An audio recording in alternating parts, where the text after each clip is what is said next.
আমরা সারা দেশকে জানিয়ে দিতে চাই সবচেয়ে বড় সন্ত্রাসী আমেরিকা যে সন্ত্রাসদেরকে লালন পালন করে তার অবশ্য সন্তান ইসরায়েল কার জন্য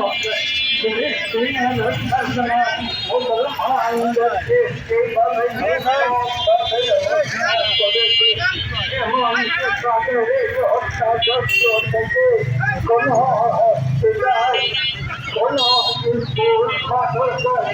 রক্ষা পায়নি এবং সর্বশেষ আমরা দেখতে পাই যে 28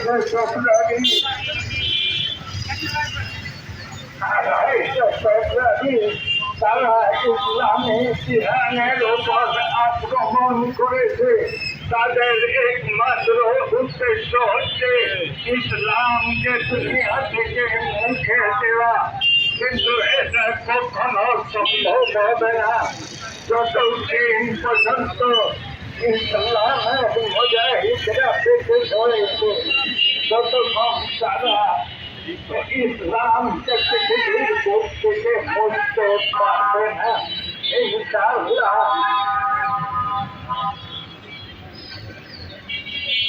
আমাদের নেতা শহীদ হয়েছে, আমরা তার সব পালন করার জন্য এখানে উপস্থিত হইনি, বরং আমরা এটা বেতন জানাচ্ছি আপনারা ইসলামী ইরানের জন্য দোয়া করবেন যাতে করে সারা বিশ্বে ইসলামের পতাকা উত্তীর্ণ হতে পারে।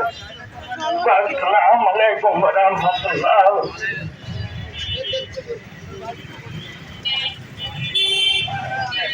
আলহামদুলিল্লাহ, আজকের এই প্রেস ক্লাবের যশোরের সামনে আমরা সবাই মর্মাহত ভাবে একত্রিত হয়েছি যে একটা কারণে, যে আমেরিকা আজ আমাদের সমস্ত মুসলমান কান্ট্রিতে এক এক করে ধূলিসাৎ করে দিচ্ছে।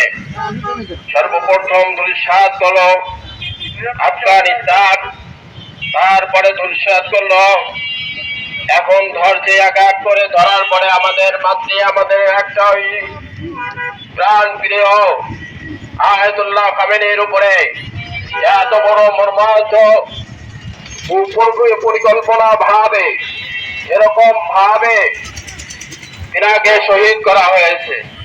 অতএব এই দেশের থেকে তাদের সব কিছু বয়কট করা আমাদের জন্য খরচ হয়ে দাঁড়াইছে।